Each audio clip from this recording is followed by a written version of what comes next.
오늘 말씀의 내용은 이미 우리가 같이 다 이미 나눴습니다. 찬양을 통해 아까 우리 내일은 난 몰래 우리 찬양팀의 선교가 아주 기가 막힌 곡을 골라주셨는데 우리 그 가사의 내용을 여러분 생각하시면서 오늘 말씀을 같이 나누면 아마도 좀 쉽게 다가올 것 같습니다. 우리 여러분 한국의 유명한 세계적인 아이돌 그룹 BTS 아시죠? 방탄소년단 최근에 새로운 노래를 발표했는데 그 노래 가운데 하나가 타이틀이 Yet to Come. 부제가 뭐냐면 The Most Beautiful Moment. 이 내용을 제가 이렇게 보니까 무슨 내용인가 하면 최선을 다해서 지금까지 열심히 살아온 우리의 지난 인생이 어떤 사람들은 참 당신의 인생의 최고의 순간이었다고 이렇게 평가도 하고 좋게 봐주지만 우리 인생의 가장 아름다운 순간, 최고의 순간은 아직 오지 않았다는 겁니다. 오고 있다는 겁니다. 그래서 그때까지 그 최고의 순간이 오기 전까지 우리가 더 지금까지 살아온 것보다 더 열심히 최선을 다해서 희망을 품고 그렇게 열심을 다해서 아름다운 삶을 살기를 원한다는 그런 메시지의 내용입니다. 참 아름다운 가사 내용이더라고요. 제가 쭉 보니까 아름답고 희망적이고 우리 모든 사람들에게 용기를 또 주는 말하는 사람들을 격려하는 좋은 노래 가사. 우리 그리스도인들에게도 우리의 삶에도 적용할 수 있는 좋은 희망의 메시지였습니다. 그런데 문제는 정작 내일에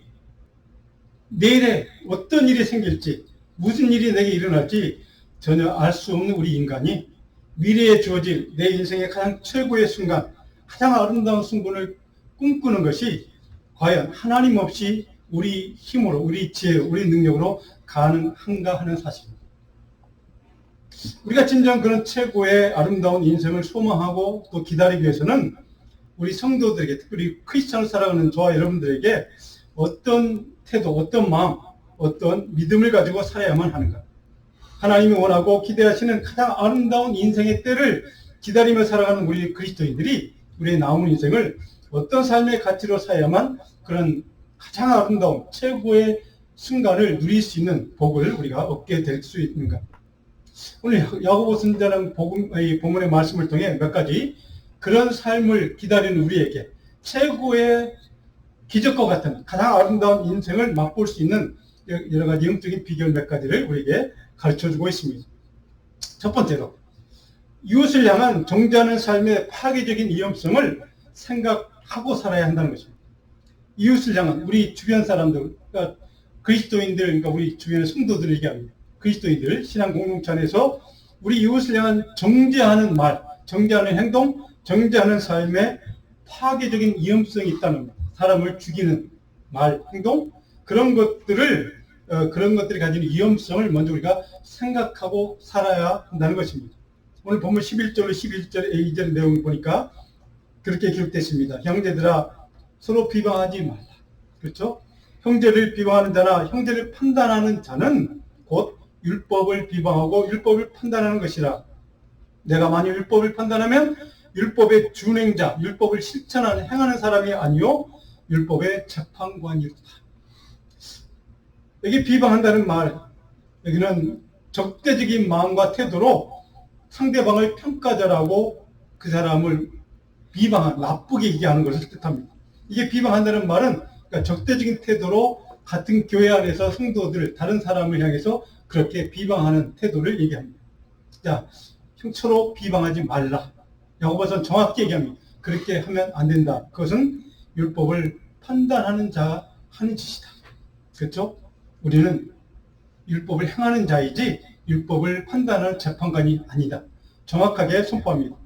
12절에 보니까 더 구체적으로 율법자와 재판관 누구라고요? 오직 한 분이시니, 오직 한 분, 하나님이시니 능히 구원하기도 하시며 멸하기도 하시느니라. 너는 누구게? 대체 네가 무슨 자격으로 이웃을 판단하냐?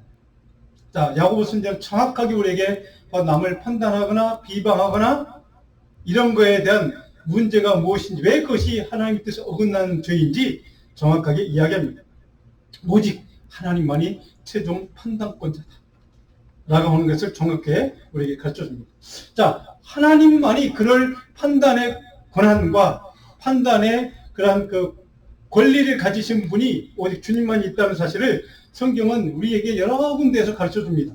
특별히 신명기 32장 39절 같이 한번 읽을까요? 이제는 나 곧 내가 그인 줄 알라. 나 외에는 신이 없도다. 나는 죽이기도 하며 살리기도 하며 상하기도 하며 낫기도 하나니 내 손에서 능히 빼앗을 자가 없도다. 나는 죽이기도 하고 살리기도 하는 존재가 하나님 그분이 뿐이라는 사실입니다. 왜? 그분이 창조자이기 때문에. 오직 하나님만이 그런 권한이 갖고 있는 존재가 오직 주밖에 없다는 사실입니다. 그래서 우리는 하나님의 말씀에 대한 행하는 자요, 그 말씀을 따르는 자요, 순종하는 자이지 그 말씀을 제쳐놓고 누군가에 대해서, 누군가의 행동에 대해서, 누군가의 삶에 대해서 평가하거나 비방하거나 판단하는 자격은 우리에게 주어지지 않았다는 것을 정확하게 얘기합니다. 이와 관련해서 우리 그리스도인들의, 대부분의 그리스도인들에게 범하는 한 가지 문제점을 성경학자 스툴락이라는 학자가 바로 이 본문 말씀을, 오늘 이 야고보서 말씀을 주석을 하면서 이런 글을 남긴 것을 제가 아주 참 좋은 말인 것 같아서 제가 좀 따와봤습니다. 자, 읽어봅니다. 상대방의 말이나 행동의 배우, 이면의 동기에 대해 너무 빠르고 성급하게 판단하기 때문에 교회 안에서 갈등이 일어난다는 뜻입니다. 두 번째로 어떤 이유로 갈등이 일어나는가? 다른 사람이 자기의 돈이나 재물을 어떻게 사용하는가에 대해서 구체적으로 그 사람의 상황에 대해 잘 알지 못하면서 너무 빠르게 판단하기 때문이다. 그래서 교회 안에 항상 문제가 생기고 갈등이 생긴다. 세 번째로 어떤 이유로 생기는가? 다른 사람들이 자기 자녀들에 대해 어떻게 가르치고 훈련시키면서 양육하는가에 대해 너무 빠르게 섣부르게 판단하기 때문에 항상 문제가 생긴다. 이 세 가지의 공통점, 세 가지 이유들이 다르지만 공통점이 하나 있습니다. 너무 섣부르게, 잘 알지 못해 섣부르게 판단하기 때문에 항상 갈등이 생기고 싸움이 생기고 문제가 생긴다, 이런 뜻입니다. 신중하지 않다는 거죠. 잘 알지 못하면서 판단하고 비방하는 것은 옳지 못하다는 뜻이기도 합니다. 우리의 문제에 대한 너무 정확한 판단과 분석이 아닌가 저는 생각을 합니다. 다른 사람들에 대한 섣부른 판단이나 평가, 그 배경과 삶의 상황에 대해서 잘 알지 못한 채, 살피지 못한 채 자기 선입견과 상상에 따라 누군가의 말이나 누군가의 행동에 대해 성급하게 판단하는 문제가 바로 교회의 가장 심각한 문제 원인이 되고 있다는 사실입니다. 그래서 다른 사람을 이해해 주기보다는 멋대로 자기의 생각과 주관적인 판단에 따라 자기 기준에 따라 정죄하고 비방하기에 바쁜 것이 오늘 우리 크리스천의 문제다. 이렇게 주석에 이렇게 기록하고 있습니다. 자, 남을 판단함과 관련된 이런 문제가 가진 위험성의 가장 근본적인 위험한 이유가 무엇인가? 우리 인간이 하나님의 말씀, 하나님의 판단보다 내 자신의 판단과 생각을 더 중요시 여기고 앞서고 있다는 사실. 이것이 위험성이라는 겁니다. 하나님의 말씀의 판단, 하나님의 기준의 판단, 그것보다 내 생각과 내 판단이 먼저 중요하다, 너무 먼저 앞서고 있는, 그것이 심각한 하나님 앞에 죄의 문제다라고 하는 것입니다.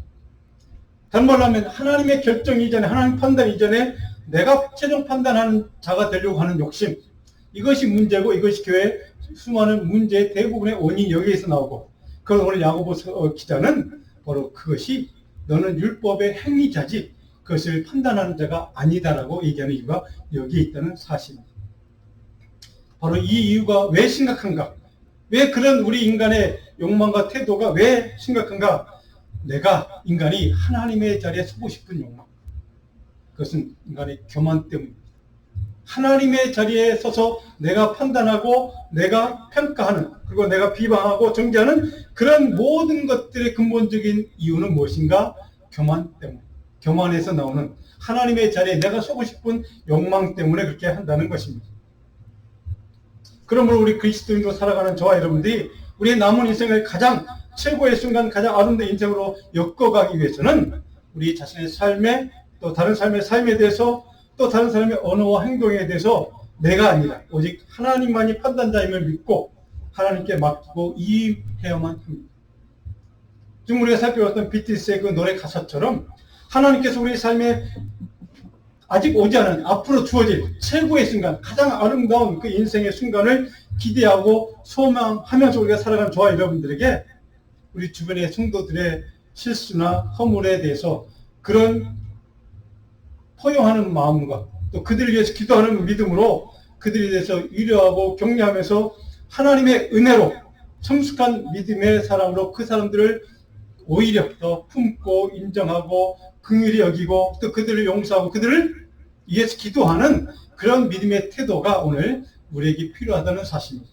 가장 아름다운 인생, 주님 안에서, 말씀 안에서 가장 우리 인생의 최고의 순간은 바로 그것이 가능할 때 하나님께서 우리에게 복으로 주신다는 사실, 우리가 믿음으로 이 시간 고백하고 그런 믿음으로 살아가는 저와 여러분이 되기를 간절히 소원합니다. 자, 그렇다면 이와 반대로 하나님께서는 우리 이웃에 대해 어떻게 대우하라고 명령하시는가?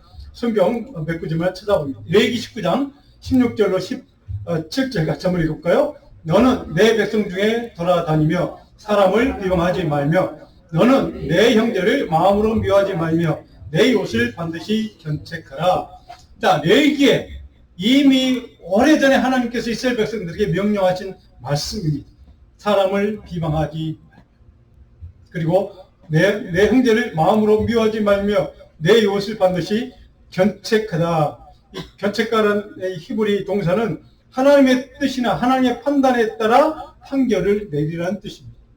내 판단과 내 결정에 따라 그 사람을 평가하거나 비방하지 말고 하나님의 말씀의 평가, 하나님의 말씀의 기준에 따라 판단해 그리고 그 판결을 내리라는 뜻입니다. 하나님의 자리에 내 생각과 우리 인간의 판단을 놓아서는 안 된다는 뜻이기도 합니다. 자, 바로 여기에 견책하다는 말에 중요한 의미가 또 한 가지 있습니다. 이것은 무엇인가? 바로 수정하라는 것, 교정하라는 것. 잘못될 수 있다는 겁니다. 우리 인간이기 때문에 실수할 수 있고 또 잘못된 길 갈 수 있고 잘못된 판단 실패할 수 있습니다. 그런데 중요한 것은 그런 사람을 옆에서 본다 할지라도 그런 사람이 있거든 정죄하거나 비방하지 말고 하나님의 평가, 하나님의 판단에 맡기고 바로 우리 성도들 할 일은 무엇인가? 그 사람을 그 실수와 허물에서 돌이킬 수 있도록 옳은 길로 돌아올 수 있도록 바로 교정할 기회를 주라는 겁니다. 교정할 기회를 주는 것은 그 사람을 정죄한다고 해서 교정하지 않습니다. 오히려 사랑을 품고 위로하고 그 사람을 위해서 기도할 때 그 사람은 오히려 교정할 수 있습니다. 돌이킬 수 있다는 뜻이죠. 바로 이것이 오늘 하나님의 말씀이고 오늘 야고보서가 우리에게 전하고 싶은 메시지의 내용이기도 합니다. 자, 또 다른 말씀은 신약성에 있는 갈라디아 6장 1절 말씀 같이 읽어봅니다. 형제들아, 사람이 만일 무슨 범죄한 일이 드러나거든 신령한 너희는 온유한 심령으로 그러한 자를 바로잡고 너 자신을 살펴보아 너도 시험을 받을까 두려워하라. 자, 온유한 심령으로 그 앞에 뭐가 됐으면 신령한 너희는 하나님의 사람, 영적으로 살아가는 너희는 온유한 심령으로 그러한 자, 앞으로 무슨 범죄를 저지른 사람이 있거든 그러한 자를 뭐하라고요? 바로 잡으라. 이게 바로 잡으라는 말은 굉장히 중요한 의미가 있습니다. 카타르티조라는 이 헬라 단어인데 뭐냐면 잘못된 부분을 고쳐서 완전하게 훈련시키라는 뜻입니다. 그래서 서로 함께 선한 일을 이루도록 그 사람을 잘못된 길에 돌이켜서 적절하게 훈련되어서 온전하게 하나님의 말씀대로 순종하고 따라가는 믿음의 사람이 될 수 있도록 그렇게 준비시키는 것이 바로 여기에 바로잡는다는 뜻입니다. 새로운 기회를 주라는 거죠. 돌이킬 수 있는 기회, 용서받을 수 있는 기회, 하나님의 길에 다시 돌아올 수 있는 은혜를 누릴 수 있는 기회, 긍휼을 바로 경험할 수 있는 기회를 주라는 것입니다. 그 중요한 것은 그리고 나서 너 자신을 뭐하라고요? 살펴보라. 내 스스로를 살펴보라. 내 스스로에 대해서 깊이 내 삶에 대해서 묵상해보라는 뜻입니다. 너도 그런 실수가 있거나 허물이 있거나 그 잘못은 없는지 살펴보아. 너도 시험을 받을까 두려워하라.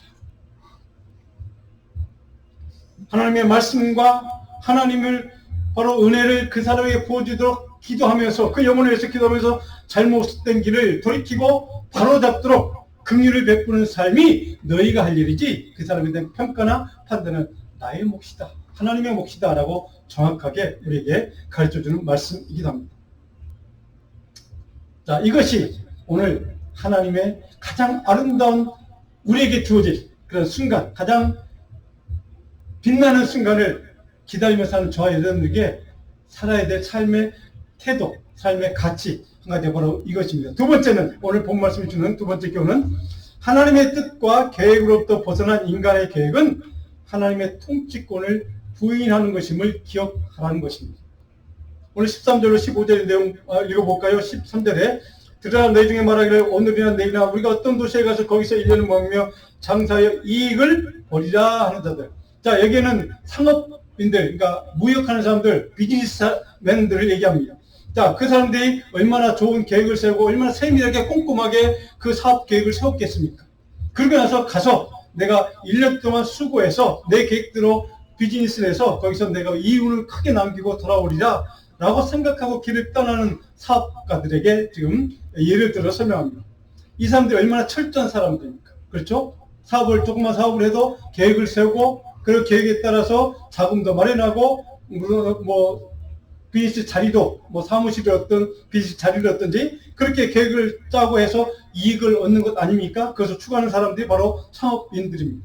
자, 그런 이익을 위해서 자기 인생을 잘 계획하고 완벽하게 설계할 수 있는 합리적인 사람들이 바로 그들입니다. 자, 그런데 문제는 무엇입니까? 14절입니다. 같이 한번 읽고 14절. 내일 일을 너희가 알지 못하는도다. 너희 생명이 무엇이냐? 너희는 잠깐 보이다가 없어지는 안개니라. 그렇게 철저하게 계획을 세우고 미래를 설계한다 할지라도 문제는 무엇입니까? 내일 일을 우리도 알지 못하는 존재. 알 수 없는 존재. 바로 이것이 우리 인간의 한계라는 뜻입니다. 내일 어떤 일이 벌어질지 내가 계획하고 내가 세운 그 모든 것이 완벽하게 여겨질지라도 내일 하나님께서 내게 어떤 일을 주실지 우리는 모르는 존재. 모르는 채 살아가야 존재가 우리 인생이라는 뜻이기도 합니다. 그런 계획과 설계를 통해 내일 내 인생의 가장 아름다운 최고의 순간이 오기를 기다린다 할지라도 내일 우리에게 어떤 일이 벌어질지 모르면서 살아가는 어리석은 존재가 바로 너희인 것을 깨달으라는 것입니다. 금방 사라져 없어질 안개와 같은 인생, 호흡이 멈추는 순간 금방 사라져 없어질 그런 존재가 인간의 삶의 모습, 인간의 현 주소, 저와 여러분의 인생의 현 주소라는 뜻이기도 합니다. 이것을 깨달으라는 것입니다. 우리 인간이 하나님 앞에 선택할 수 있는 삶의 길은 도대체 그럼 무엇이 있는가? 그런 인간 존재가 하나님 앞에서 선택할 수 있는 길이 있다면 그것은 무엇인가? 15절입니다. 같이 읽습니다. 너희가 도리어 말하기를 주의 뜻이면 우리가 살기도 하고 이것이나 저것을 하리라. 무엇입니까? 주님의 뜻. 하나님의 뜻에 의지하고 하나님의 뜻에 따라 순종하고 따라가는 삶을 살라는 것입니다. 내 인생의 계획과 내 인생의 철저하고 이성적이고 완벽한 설계가 있을지라도 그것보다 더 중요한 것, 하나님의 뜻과 섭리와 계획을 따르는 것이 더 중요하다. 내 인생의 아름다운, 가장 빛나는, 가장 아름다운 인생을 기대하고 살아간다면 너희들이 해야 할 일은 바로 이것이다. 하나님의 뜻을 따라 쫓아가는 인생을 살려는 것입니다. 내 계획과 내 인생의 합리적인, 이성적인, 가장 계획적인, 계산적인 그런 계획이 있을지라도 그것을 버려두고 하나님의 뜻, 하나님의 섭리, 하나님의 계획을 쫓아 살라 하는 것입니다. 이것이 우리 그리스도인의 삶의 방식이어야 한다라고 하는 것을 우리에게 가르쳐 줍니다. 자, 왜 이렇게 야고보가 말씀할까? 우리가 아무리 좋은 계획을 세우고 가장 완벽한 설계를 한다 할지라도 내일 일을 알지 못하는 우리 인생에서 하나님의 계획과 뜻이 있다면 저주받는 인생도 하나님 형통의 복으로 바꿔줄 수 있는 그분이 하나님이기 때문에 하나님의 뜻과 하나님의 섭리에 따라서 의지하며 그것을 쫓아가는 삶을 살라는 것입니다. 그런 인생을 살았던 인물, 대표적인 구약 인물 가운데 한 사람 우리가 잘 아는 인물이 있습니다.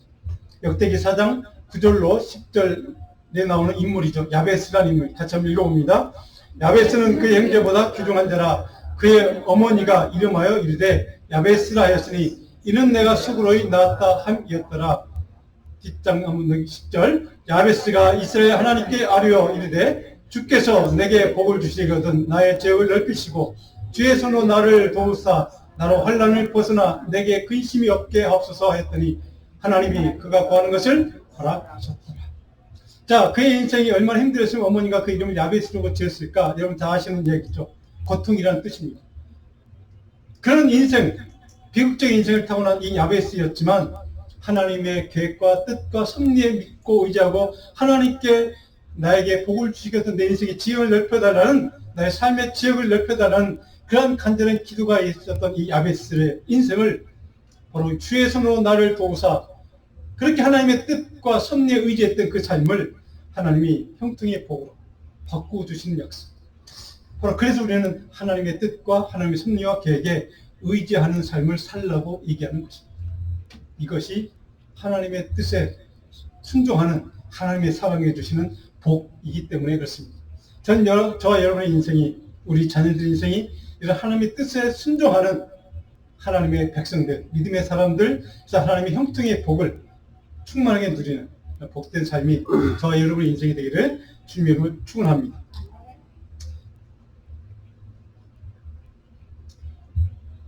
세 번째 교훈, 오늘 본문 16절 17절 말씀의 내용을 오늘 가장 중요한 메시지의 핵심 메시지입니다.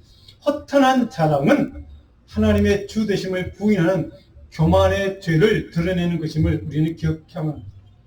자, 허탄한 자랑 16절을 볼까 같이 읽습니다. 이제도 너희가 허탄한 자랑을 하니 그러한 자랑은 다 악한 것이라. 도대체 허탄한 자랑이 무엇이길래 다 악한 것이라고 얘기할까? 이 허탄한다는 말은 알라존네이아라는 말인데 이 말은 뭐냐면 과시욕에 사로잡혀서 자기의 좀 속된 말로 하면 자랑질을 하는 겁니다. 그러니까 과시하고 싶은 마음, 과시하고 싶은 욕망 때문에 자기의 모든 것을 이렇게 드러내는 그런 것을 뜻합니다.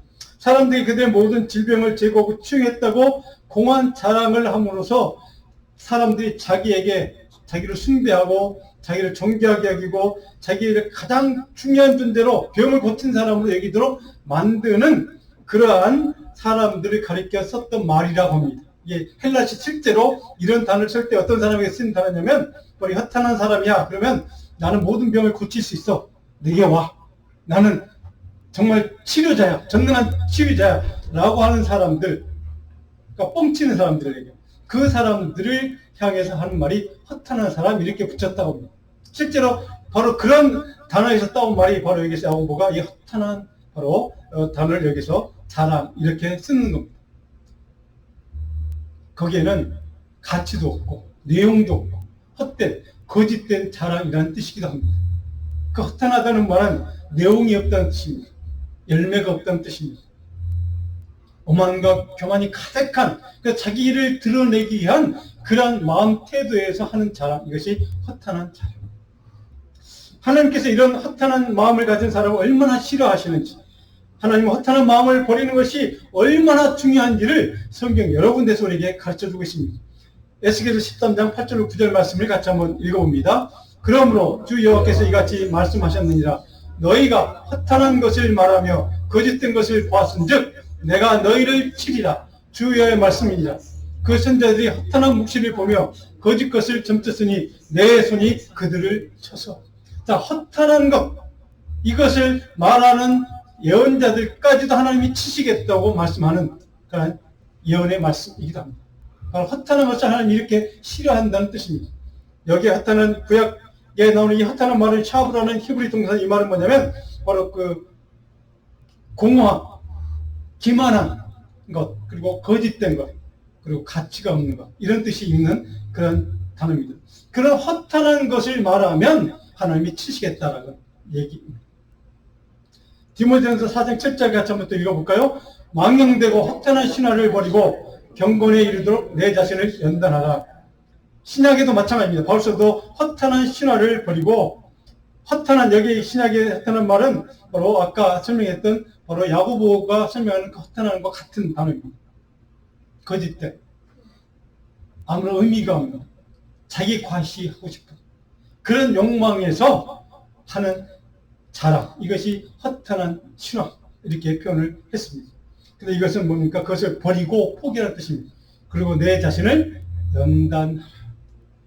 자, 연단하는 말은 금나조라는 말입니다. 이 말은 여러분 잘 아는 김나주, 독일말로 바로 같은 단어입니다. 이게 끊임없이 지속적으로 열정적인 훈련을 통해서 최고의 말씀의 순종의 결과를 얻어낼 수 있도록 육체적인 것도 감각적인 것도 모든 것을 완벽하게 최고로 훈련하라는 뜻입니다.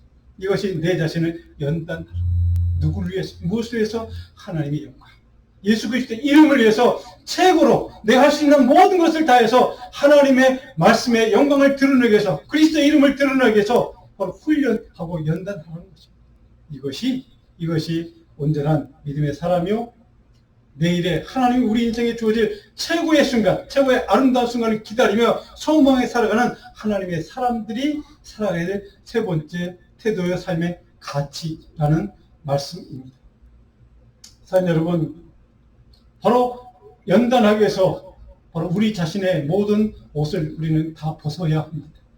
교만의 옷도 벗고, 가식하는 것도 벗어버리고, 허탄한 자랑하는 것도 다 벗어버려야만 합니다. 그리고 모든 감정적이고 정신적, 영적인, 육체적인 훈련을 통해서 모든 악한 것들, 거짓된 것들, 불순종하는 것들, 이런 것들 다 우리는 떨쳐버려야만 합니다. 그리고 나서 마지막 남은 우리의 모든 것을 다해 최선을 다해서 하나님의 영광, 예수 그리스도 이름, 그분의 영광을 위해서 우리가 최선을 다할 수 있는, 그래서 내일 우리에게 주어질 그분이 주실 최고의 영광, 가장 아름다운 인생을 맞이하기 위해서 우리의 삶은 이렇게 훈련하고 연단하고 모든 것을 다 떨쳐버리는, 오직 예수 그리스도 그분의 말씀만 남는 그런 우리의 삶이 되기를 간절히 소원합니다. 저는 얼마 전에 우리 처남이 와서 저에게 이런 질문을 했습니다. 왜 내용은 개인적인 체험이나 감정을 자주 설교하지 않는가? 저는 많은 목사님들, 평신도들의 체험 혹은 감정 내용들의 문제가 무엇인가 보면 하나님의 이름을 높이고 주님의 영광을 드리는 것이 간증의 목적이어야만 합니다. 그런데 자기 이름, 자기 잘난 것, 자신 누리는 축복을 드러낸 일에만 초점이 있고 집중을 합니다. 한마디로 허탄한 자랑에 집중하는 것을 저는 오래전부터 보아왔습니다. 그래서 저는 설교자로 제가 결심한 것이 있습니다. 나는 그렇게 하지 않아야 되겠다. 그래서 개인적인 하나님만의 체험, 제 개인적인 그 간증을 저는 잘 하지 않습니다. 혹 허탄한 자랑이 될까 싶었습니다. 간중에 사람들로 받는 찬사와 그리고 자기 이름값을 높이는 빈짓을 해서 여기저기 불려다니고 자기 이름값 가치를 높이고 그래서 돈을 많이 받고 자기 하나님 것처럼 자고하고 교만해지는 그런 하나님의 메시지의 전달자임에도 불구하고 메시지의 내용이 되려고 하는 그런 교만, 저는 그것이 싫어합니다. 저는 그것을 떨쳐버리기 위해서 망경되고 허탄한 자랑을 포기하고 경건에 이르는 훈련을 하기 스스로 저는 제 스스로 연단하는 제 나름의 방법이 바로 그런 것들을 하지 않는 것입니다. 그래서 저는 그것을 잘 하지 않습니다. 한 치 앞도 내다볼 수 없는 어리석은 우리 인간이 미래에 대한 예측을 한다거나 선포한다거나 어떤 주술가를 찾아가서 어떤 점쟁이를 찾아가서 자기 운수를 좀 점쳐봐달라고 한다는 이 모든 것, 그것은 자신의 허탄함과 어리석음과 교만을 자랑하는 것입니다. 그런 자랑은 교만이고 악한 동기에서 시작된 죄라고 오늘 야고보는 정확하게 우리에게 가르쳐줍니다. 우리는 이미 무엇이 주님의 선한 뜻이 무엇인지를 우리는 하나님이 원하는 삶이 무엇인지 우리는 이미 잘 알고 있습니다. 다만 그것을 구체적으로 실제적으로 실행하는가 못하는가의 문제 우리 앞에 남아있는 것입니다. 그것이 주님의 뜻에 합당한 것이 아니라 그것을 행함으로 내가 비록 힘들어지고 손해보는 일일지라도 그게 반드시 따르고 순종하고 행야만 하는 바로 그 선한 열매를 맺는다는 것을 우리는 잘 알고 있습니다. 그런데 문제는 행하느냐 행하지 못하느냐 그런 선택의 문제가 우리 앞에 있다는 사실입니다. 반대로 그것을 거절하고 순종하고 행하지 않으면 그것은 죄가 되는 사실을 우리는 잘 알고 있습니다. 오늘 본문의 야고보는 정확하게 우리에게 선포하고 있습니다. 하나님이 내게 원하는 뜻이 무엇인지 알고도 따르지 못하는 삶의 문제, 하나님이 우리의 삶을 평가하고 판단하는 가장 중요한 기준이 바로 거기에 있다는 사실을 우리는 기억해야만 합니다. 오늘 그래서 야고보는 알고도 행하지 않는 것도 죄다. 어떤 중요한 일을 행하면서 어떤 자리에 앉아서 내가 어떤 명예를 가지고 어떤 권력을 가지고 어떤 힘을 가지고 살아가고 있는가가 중요한 것이 아니라 이 세상을 살아가면서 내일 일도 하지 못하는 그런 인생, 어리석은 인생을 살아갔지만 내가 하루하루를 사는 그 삶이 하나님이 내게 주신 사명, 소명을 따르고 살고 있는가. 하나님 나를 부르신 때 내게 주신 사명을 잘 감당하고 살고 있는가. 이런 관점에서 저는 오늘 여러분께 짧게 좀 제 이야기를 한번 나누려고 합니다. 좀 양해하고 들어주십시오. 여러분 잘 아는 것처럼 저는 물론 몇 년 뭐 공백도 있었지만 2000년에 제가 신학교를 졸업하고 조그만 교회에 부름받아서 교회에 담임, 그때는 목사 안수 받기 전에 전사로, 담임 전사로 목회를 시작을 했습니다. 우리 문권사님 잘 아시죠? 자, 그때 이후로 저는 여러분 잘 아신 것처럼 50명이 넘어가는 교회에 목회를 해본 적이 없습니다. 물론 미국 교회 뭐 생긴 적도 있었지만 우리 한인교회에서 50명을 넘어가 목회를 해본 적이 저는 지금까지도 없습니다. 작은 조그만 개척교회만 목회하는 그런 상황입니다. 그래서 저는 종종 뭐 제 가족도 또 주위 사람들도 뭐 그런 질문을 종종 합니다. 왜 교회도 부흥하고 성장하지 못하고 또 목회도 잘 못하는 것 같은데 가족들만 고생시키고 왜 그럼에도 불구하고 포기하지 않고 목회를 계속하느냐, 이런 질문을 받을 때가 있습니다. 자기 같으면 그만둘 것 같은데 또 자기 만족, 그러니까 제가 좋아하는 일이라고 그것을 계속하는 것이 아니냐, 뭐 그런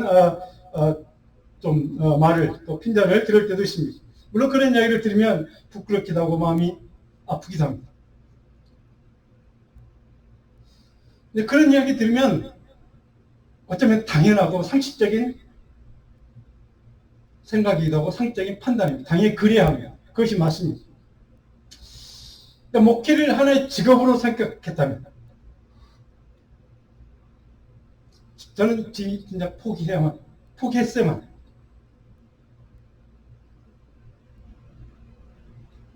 어떤 목사님 얘기하는 것처럼 목회 성공과 실패가 있다면 그런 기준으로 평가하고 판단했다면 실패한 직업이었기 때문에 진짜 포기했어야 그게 정상. 그런데 왜 저 끝으로 물론 힘들고, 물론 저만 힘든 게 아니라 가족도 다 힘들죠. 또 어떤 때는 교인들도 힘들 것입니다. 자, 그럼에도 불구하고 어떤 사람에게는 실패한 목회처럼 보이고 판단이 되고 그런 평가를 받지만 왜 계속 붙들고 있는가? 20살의 나이에 저는 뭐 아시는 분 아시겠지만 죽을 병에 걸려서 저는 주님의 은혜로 생명을 다시 얻은 사람입니다. 당연히 죽어야만 됐던 상황이었지만 다시 주님의 은혜로 살려주심으로 다시 생명을 연장시켜 주셨습니다. 그때 제가 하나님께 주님을 만나면서 처음 했던 그 순간 제가 주님께 약속했던 것이 있습니다. 주님을 위해서 살겠다는 결정, 내 인생을 이렇게 주님을 위해서 드리겠다는 헌신했다는 결정, 그래서 저는 주의 종으로 부름을 받았습니다. 그때 제가 마음속에 결심했던 것 한 가지가 누구 한 사람에도 하나님의 말씀이나 복음을 가르치고 나눌 기회가 있다면 그런 자리를 비록 힘들고 고통스러운 자리일지라도 피하지 않고 상관없이 결코 그 자리를 맞이하지 않고 저는 그 길에서 고통 보고 또는 고통도 당하고 손해도 보고 또는 아픔을 당할지라도 포기하지 않고 그런 자리를 주의 일을 감당하겠다는 결심을 저는 그때 했었습니다. 약속을 한 거죠. 그것은 제게 소명이었습니다. 주님께 받은 사명이죠.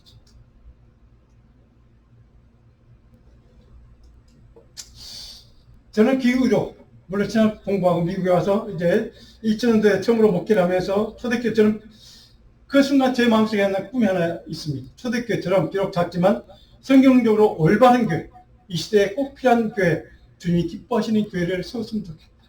이것이 제 꿈이고 비전이었습니다.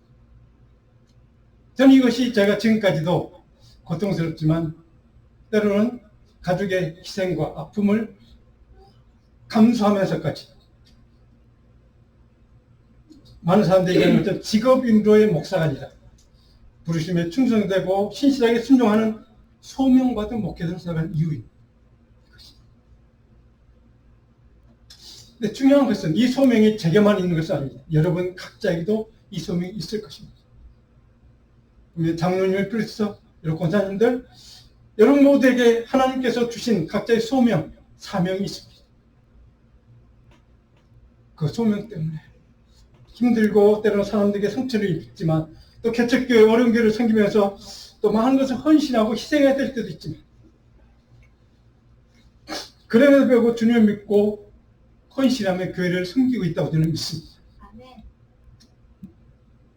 그래서 어렵고 힘든 삶을 살지, 때로는 손해를 보지만 때로는 이유 없이 사람들의 욕도 먹지만 비방도 당하지만 주님을 사랑하는 믿음으로 교회를 섬기는 믿음의 사람인 줄로 저는 믿습니다. 아멘. 거기 오늘 야고보서들을 통해서 우리가 깨닫는 한 가지, 거기에 더해서 한 가지 더 허탄한 자랑하는 교만의 삶이 아니라 신실하게 하나님을 믿고 사랑하고 섬기는 우리 삶의 자리가 아무리 힘들고 고통스럽고 어려워도 신실한 믿음의 자리, 하나님을 섬기는 신실한 신뢰와 섬김의 자리, 그 자리를 끝까지 포기하지 않는 결단이 필요합니다. 사랑하는 성도 여러분, 여러분 믿음의 자리가, 삶의 자리가 신실하게 하나님의 말씀을 순종하고 다리 있는 사람을 섬기다가 당하는 아픔과 상처가 있는 그 자리일 것입니다. 또 그 자리에서 끝까지 하나님을 바라보고 사랑하며 하나님께서 우리 미래에 허락하신, 우리 인생의 미래에 허락하신 가장 아름다운 순간, 가장 빛나는 그 순간,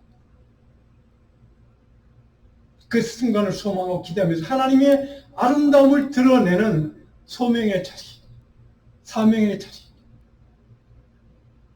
그 자리를 지키면서 하나님은 하나님의 사랑과 은혜를, 복음의 은혜를 증거하는 삶을 살고 있는 여러분에게 오늘 하나님 저와 여러분이 반드시 가장 아름다운 순간, 가장 빛나는 저와 여러분의 인생, 그 은혜를 우리에게 부어주실 것입니다. 아멘. 저는 그 믿음이 있습니다.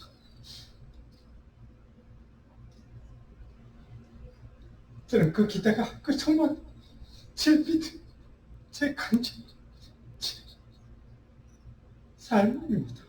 저는 그것이 여러분의 삶들을 간절히 축원합니다. 그것만이, 그 기대만, 그 소망만 하나님이 우리에게 주시는 아름다운 빛나는 삶에 대한 소망이, 하나님께서 오시는 그 순간, 주님이 우리를 평가하시는 그 순간, 바로 우리의 인생을 그렇게 복으로 채워주실 것입니다. 저는 그 소망이, 저와 여러분의 소망이 되기를, 우리 자녀들의 소망이 되기를, 그 기도가, 그 간절한 기대가, 또 소망이 저와 여러분의 삶, 복의 삶, 형통의 삶 바꾸어 주실 줄 믿습니다. 아멘. 오늘 윌리엄 틴드라는 유명한 선교사가 남긴 이 말씀 한마디를 우리가 마지막 읽고 마치려고 합니다. 그리스도가 전파될 때 같이 있습니다. 택함을 전파될 때 택함을 받은 자들의 마음은 하나님의 풍성한 긍휼로 인해 부드러워지고, 하나님이 주시는 풍성한 긍휼과 사랑과 은혜, 이것이 저와 여러분의 인생에 충만할 때 우리의 삶은 바로 모든 것을, 모든 비방까지도 포용하고 그 사람을 품고 그 사람을 용서하고 그 사람을 이해하고 그 사람을 위해서 기도할 수 있는 은혜로 채워진 인생, 빛나는 복된 인생, 가장 아름다운 인생을 주시는 그 주님 앞에서 착하고 충성된 종이로 인정받을 수 있는 유일한 길로 저는 믿습니다. 그런 삶이, 우리의 삶이, 우리 자녀의 삶이 되기를 다시 한번 주님으로 축원합니다. 기도하겠습니다.